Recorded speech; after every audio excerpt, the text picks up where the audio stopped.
Okay, everyone. So this is just part two. I'll try to do this part kind of quickly. But we were really looking at the last two parts of this. The way that we're looking at the tax revenue is B, C, H, and F. And as a result, we know that there's transactions that are not happening. The transactions that exist in the quantity between Q1 and Q2 are not happening. They were in the original market when the equilibrium price was P2. Now that the price is higher, we have a lower quantity, okay, that actually gets bought and sold in this market because we're at a new equilibrium price. Consumers are paying P3, even though producers are getting P1. For both producers and consumers, the effective quantity is going to be Q1. As a result of that, right, we see a couple of different things happening. Consumer surplus is reduced because of the higher price. Consumer surplus will be A. Producer surplus will be G after the tax. B, C, H, and F is now tax revenue that goes to the government. A, B, C, H, F, and G are all part of total welfare, but previously, when the equilibrium price was P2, D and E was also included in total welfare. Now it is no longer. These represent kind of transactions that are not happening. So D and E will actually be deadweight loss. Okay, so D and E would be deadweight loss. Okay, and if we look at Number 7, the amount of tax revenue that producers pay. We can take this entire box of tax revenue, which is B, C, H, and F, and we can ask ourselves, what's the consumer incidence of the tax? How much of this tax revenue do consumers have to pay? Well, if previously they were paying P2 and now they're paying P3, the difference between those two prices, that's their tax incidence per unit, okay? And we can actually look at this blue section of the tax revenue, section B and C, and say that that's really the consumer incidence of the tax based on a comparison of what they used to pay and what they actually pay. So even though the consumer price has essentially gone up as a result of the tax, it hasn't gone up the entire tax, right? The producer is also paying a portion of the tax.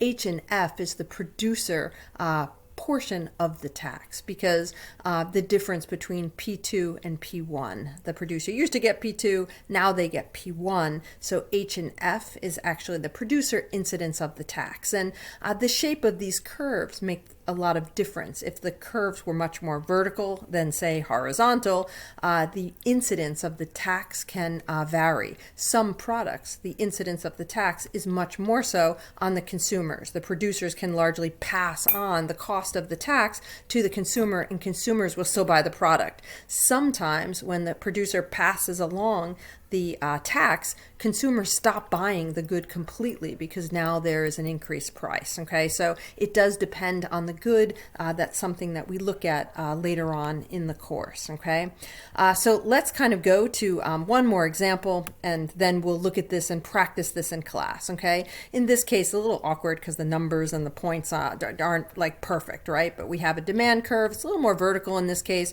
and an upward sloping supply curve. We have some units on the x-axis and prices on the y-axis. We know that the equilibrium price is $12 and the equilibrium quantity is 12 units of whatever particular good it is that we're graphing, okay?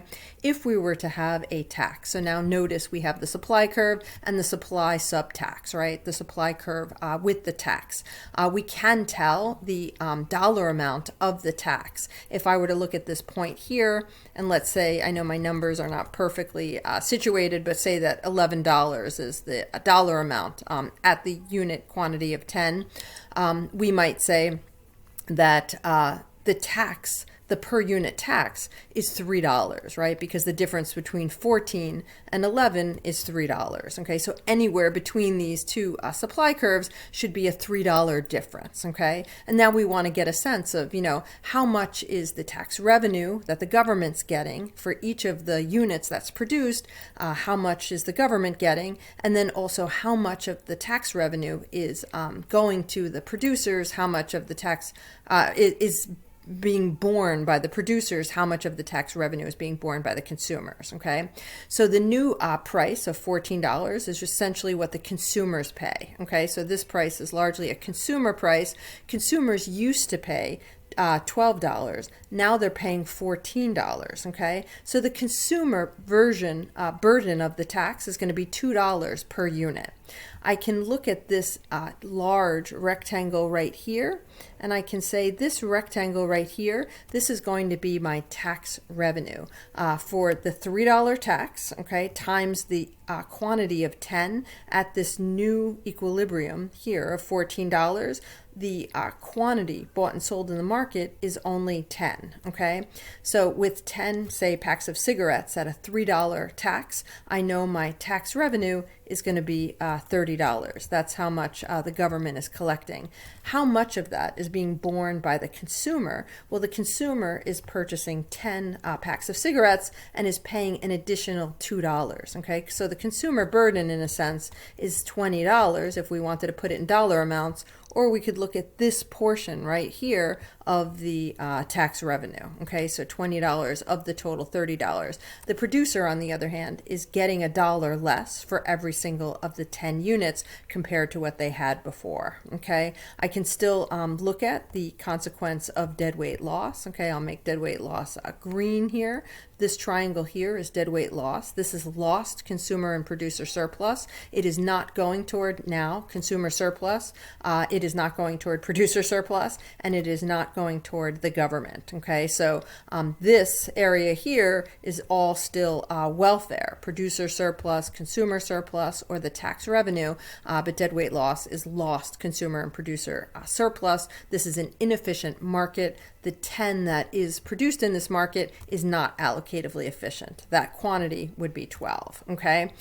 We can also look at things like revenue and like expenditures. So let's just point that out a little bit. Let me just erase everything, okay, so I can kind of go to the next thing. If we were looking at figuring out, we have figured out the tax per unit, we figured out the total tax revenue, we figured out the amount of the tax or the tax incidence paid by consumers, we figured out the tax paid by producers. Now we might want to look at number 5 and number 6, okay? What is the total expenditures? How much is being spent in this market? Okay, that's easy. If 10 is the quantity that's produced and $14 is the amount spent on every single pack of cigarettes, our total expenditures is $140, okay? Expenditures, think back to the circular flow model, that represents consumer spending, right? Consumers in this market, say for cigarettes, are spending $140. What is the total revenue, okay? For firms,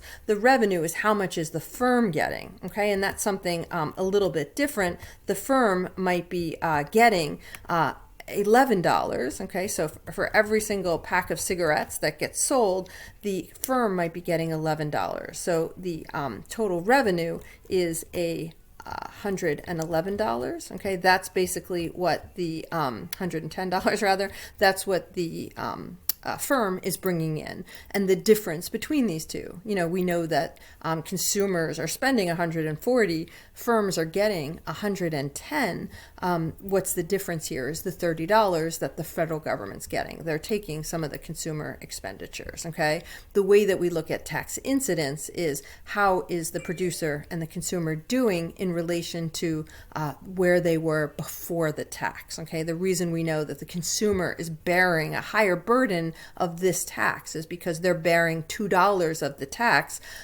It's related to the difference between what consumers used to pay of $12 and what they currently pay with the tax, okay? And note, we know that because the demand curve is a little bit steeper, okay, we're going to talk about that concept, but it will create a situation where the greater burden of the tax is on consumers, okay? All right, we'll talk about tariffs and whatnot in class tomorrow, and we'll practice the excise tax a little bit, okay? So bring any questions you have to class.